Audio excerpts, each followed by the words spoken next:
এই মুহূর্তে একটি ট্রেন দুর্ঘটনার খবর আপনাদের জানাবো। আসানসোল মেমু প্যাসেঞ্জারের সঙ্গে একটি ট্রাকের ধাক্কা লেগেছে। এই মুহূর্তে যে খবর পাওয়া যাচ্ছে, ঝাড়খণ্ডের জসিডিয়া শঙ্করপুরের মাঝে 03676 Jasidih Asansol MEMU passenger train Kumrabad বহিনী স্টেশন ছাড়ার পরেই এক ট্রাকের সঙ্গে ধাক্কা লাগে। এর ফলে ঝাঝা থেকে আসানসোলের দিকে ডাউন লাইনে ট্রেন চলাচল আপাতত বন্ধ রয়েছে। আসানসোল রেল ডিভিশনের ডিআরএম চেতনানন্দ সিং জানান, কোনো হতাহতের খবর নেই। ঘণ্টাখানেকের মধ্যেই একটি লাইন চালু হয়ে যাবে, অন্য আরেকটি লাইন আর কিছুক্ষণ পরেই চালু হয়ে যাবে বলে তিনি জানাচ্ছেন।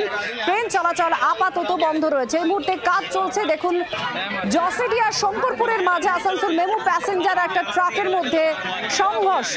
এই মুহূর্তে ট্রেন চলাচল বন্ধ, ট্র্যাক পরিষ্কারের কাজ চলছে। কেউ হতাহত হয়নি বলেই জানিয়েছেন রেল আধিকারিক।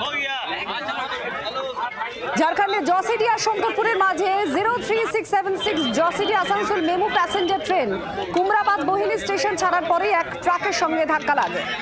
বাসুদেব আমাদের প্রতিনিধি, এই মুহূর্তে ঘটনাস্থলের পরিস্থিতি জানবো। বাসুদেব, কি জানা যাচ্ছে এই মুহূর্তে, কিভাবে দুর্ঘটনা ঘটলো, ট্র্যাকে কিভাবে ট্রাক চলে এলো? প্রশ্ন এবং যেটা জানতে পারা যাচ্ছে যে যখন ইউমু ট্রেনটা জসিডি স্টেশন থেকে ছেড়ে আসানসোলের দিকে আসছিল, ঠিক তার কিছুক্ষণ পরেই এই ঘটনাটি ঘটেছে এবং ট্রাকের মধ্যে লোড ছিল অ্যাসবেস্টার এবং সেই অ্যাসবেস্টার ভর্তি সেই ট্রাক ঢুকে যায় রেল ফাটক এবং রেল ফাটকের পাশ দিয়ে রেল লাইনে। এবং ক্যাবিনম্যান যারা ছিল তারা বারণ করা সত্ত্বেও নাকি সেই ক্যাবিনম্যানের বারণ সত্ত্বেও সেই ট্রাক কিন্তু অ্যাসবেস্টার ভর্তি লোডেড ট্রাক সেটা কিন্তু ট্র্যাকের মধ্যে চলে আসে।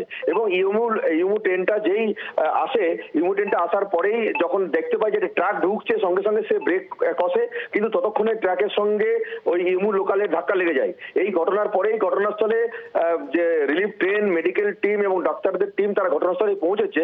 কোনো হতাহতের খবর না থাকা সত্ত্বেও সেখানে কিন্তু সমস্ত টিম এবং পাশাপাশি মধুপুর থেকেও ব্রেক রিলিফ টিম যারা তারাও পৌঁছে গেছে। এর ফলে ডাউন লাইনে ট্রেন চলাচল সম্পূর্ণরূপে বন্ধ রয়েছে, আপ লাইনে ট্রেন চলাচল চলছে। অর্থাৎ আসানসোল হাওড়ার দিকে যে ট্রেনগুলি আসছে সেইগুলো আসতে পারছে না, কিন্তু হাওড়া বা কলকাতা থেকে যে ট্রেনগুলো যাওয়ার সেগুলো যাচ্ছে।